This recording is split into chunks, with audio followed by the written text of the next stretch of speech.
சுவையான செட்டிநாட்டு குழிப்பணியாரம் எப்படி பண்ணுறதுன்னு இப்போ நம்ம பார்க்க போகிறோம். இப்போ குழிப்பணியாரம் செய்கிறதுக்கு தேவையான பொருட்கள் என்னன்னு பார்ப்போம். 1 கப்பு புழுங்கலரிசி இப்போ இதில் காமிச்சிருக்கேன். 1.25 கப்பு புழுங்கலரிசி எடுக்கணும். ஃபஸ்ட்டு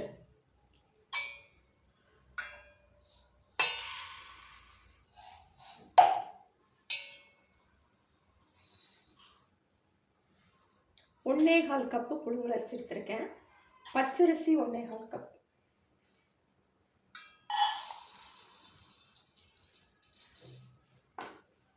பாருங்க, 1 கப் பச்சரிசி போட்டேன். திருப்பி 1/4 கப். 1.25 கப் புழுங்கலரிசி, 1.25 கப் பச்சரிசி, 1/2 கப் வெந்தயம், 1/2 கப் உளுந்து, 1 டேபிள் ஸ்பூன் வெந்தயம். இதை ஊற வைக்கணும். திருப்பி சொல்கிறேன். 1.25 கப் பச்சரிசி, 1.25 கப் புழுங்கலரிசி, 1/2 கப் உளுந்து, 1 டேபிள் ஸ்பூன் வெந்தயம். இதை 3 மணி நேரத்துக்கு நல்லா 2-3 தடவை வாஷ் பண்ணிவிட்டு தண்ணி ஊற்றி ஊற வைக்கணும். இதுதான் ஃபஸ்ட்டு ஸ்டெப். அரிசி ஊறிடுச்சு. இங்கே பாருங்கள், இதை நல்லா தண்ணியை வடிச்சிட்டு நைஸாக அரைச்சிடும். இதை நல்லா உப்பு போட்டு, தேவையான அளவு உப்பு போட்டு நைஸாக அரைச்சாச்சு. இப்போ பாருங்கள், நைஸாக அரைச்சி வச்சுருக்கு. இதை 10 மணி நேரம் புளிக்க வைக்கணும். நைட்டு ஒரு 8 மணிக்கு அரைச்சி வச்சிங்கன்னா காலையில் குழிப்பணியாரம் பண்ணுறதுக்கு கரெக்டாக இருக்கும். இல்லைன்னா காலையில் ஒரு 10 மணிக்கு அரைச்சி வச்சிங்கன்னா நைட்டுக்கு பண்ணுறதுக்கு சரியாக இருக்கும். 10 மணி நேரம் புளித்ததுக்கப்புறம் நாளைக்கு எப்படி இருக்குன்னு பார்க்கலாம். குழிப்பணியாரத்துக்கு ஆட்டி வச்சுருக்கோம், மாவை புளிக்க வச்சுருக்கோம். இப்போ பார்க்கலாம், மாவை பார்க்கலாம் வாங்க. இங்கே பாருங்கள், நல்லா புளிச்சிருச்சு. 10 மணி நேரம் புளிக்க வச்சுருக்கு. இந்த கரண்டி போதும். இங்கே பாருங்கள், மாவு நல்லா புளிச்சு வந்திருக்கு. இதுக்கப்புறம் இன்னொரு வேலை பண்ணணும். குழிப்பணியார சட்டியில் எண்ணெய் முதல்ல ஊற்றி ஒரு 1/2 மணி நேரத்துக்கு அப்படியே விட்டுட்டிங்கன்னா அந்த எண்ணெய் நல்லா செட் ஆகிடும். குழிப்பணியாரத்துக்கு வதக்கிறதுக்கு 2 வெங்காயம், 2 வெங்காயத்தை பாதி பாதியாக தோலை உரித்து வச்சுருக்கேன்.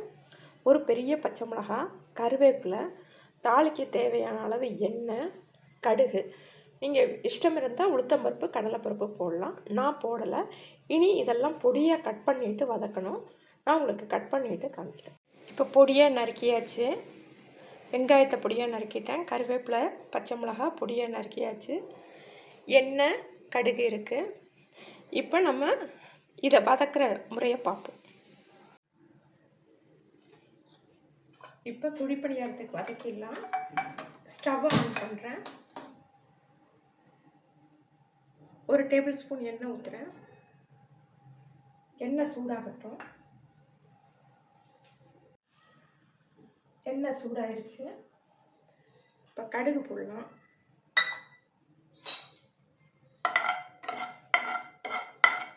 இது கூட உளுந்தம்பருப்பு, கடலைப்பருப்பு ஆப்ஷனல், நீங்கள் விருப்பப்பட்டால் போட்டுக்கலாம்.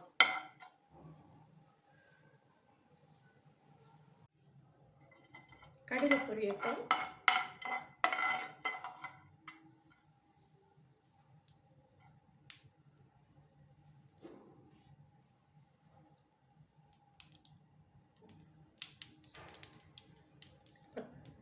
கடுகு பொரிய ஆரம்பிச்சிருச்சு. இது கூட வெங்காயம், பச்சை மிளகாய், கருவேப்பிலை எல்லாம் சேர்த்து வதக்கணும்.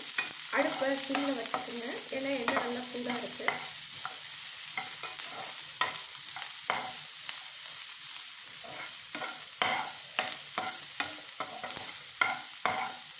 ஒரு 2 நிமிஷம் வதக்கலாம்.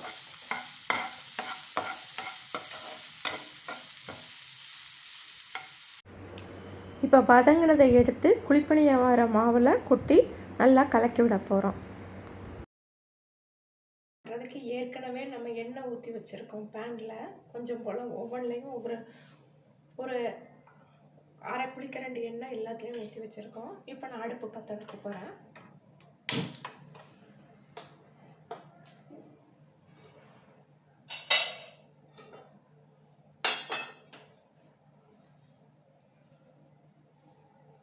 கல் சூடாகட்டும்.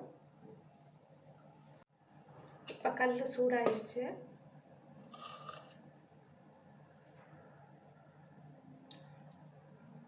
முக்காலுக்கு ஊற்றினா போதும் பணியாரம்.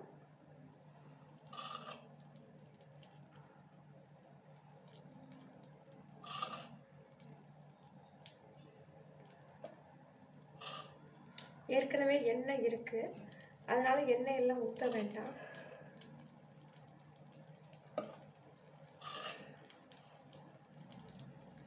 இப்போ பணியாரம் ஊற்றியாச்சு, வேகட்டும். மூடி வச்சிடலாம். ஒரு 2 மினிட்ஸ் அப்படியே இருக்கட்டும். நிமிஷத்துக்கு மேலே ஆயிடுச்சு. அடுப்பு ஃப்ளேம் குறைச்சி வச்சுட்டேன். இப்போ பேன் சூடானதுக்கப்புறம் ஃப்ளேமை குறைச்சிட்டேன். இப்போ பார்க்கலாம்.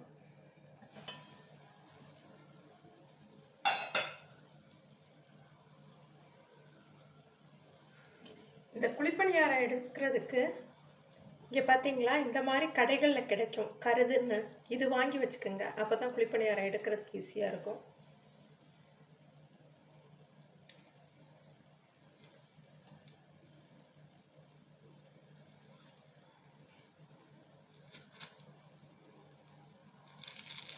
மெதுவாக திருப்பி போடுங்க. ஒவ்வொன்றா எடுத்துகிட்டு இந்த போர்ஷனில் எடுத்துகிட்டு மெதுவாக திருப்பி போடுங்க.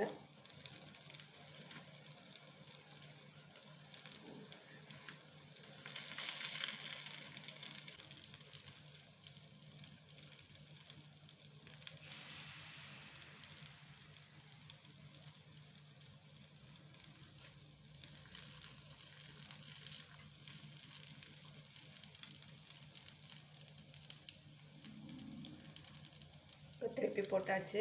நான் எண்ணெயே ஊற்றலை, ஏற்கனவே ஊற்றின எண்ணெய் தான்.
பார்த்தீங்களா, குழிப்பணியாரம் ரெடி ஆயிடுச்சு. இனி அடுத்த நடை ஊற்றலாம். திருப்பி எல்லாத்துலேயும்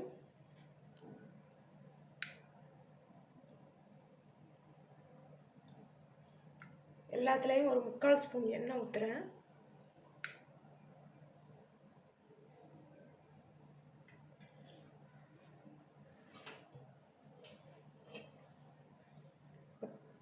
ஏற்கனவே பேன் காஞ்சிருக்கு, அதனால் ஊற்றலாம். 3/4 கரண்டி எண்ணெய் ஊற்றுறீங்கன்னா போதும்.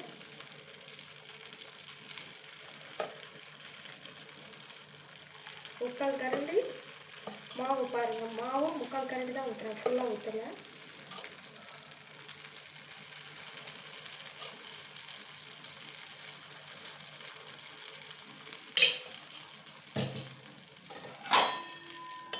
மூடி வச்சுருங்க. பாருங்கள், 1 நிமிஷத்துக்கு மேலே ஆச்சு. இப்போ குழிப்பணியாரம் ஒவ்வொன்றா எடுக்க ஆரம்பிக்கலாம்.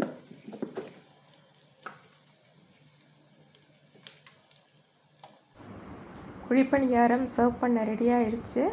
இந்த ப்ரோக்ராம் பிடிச்சிருந்தா லைக் பண்ணுங்கள், ஷேர் பண்ணுங்கள், சப்ஸ்கிரைப் பண்ணுங்கள். தேங்க்யூ.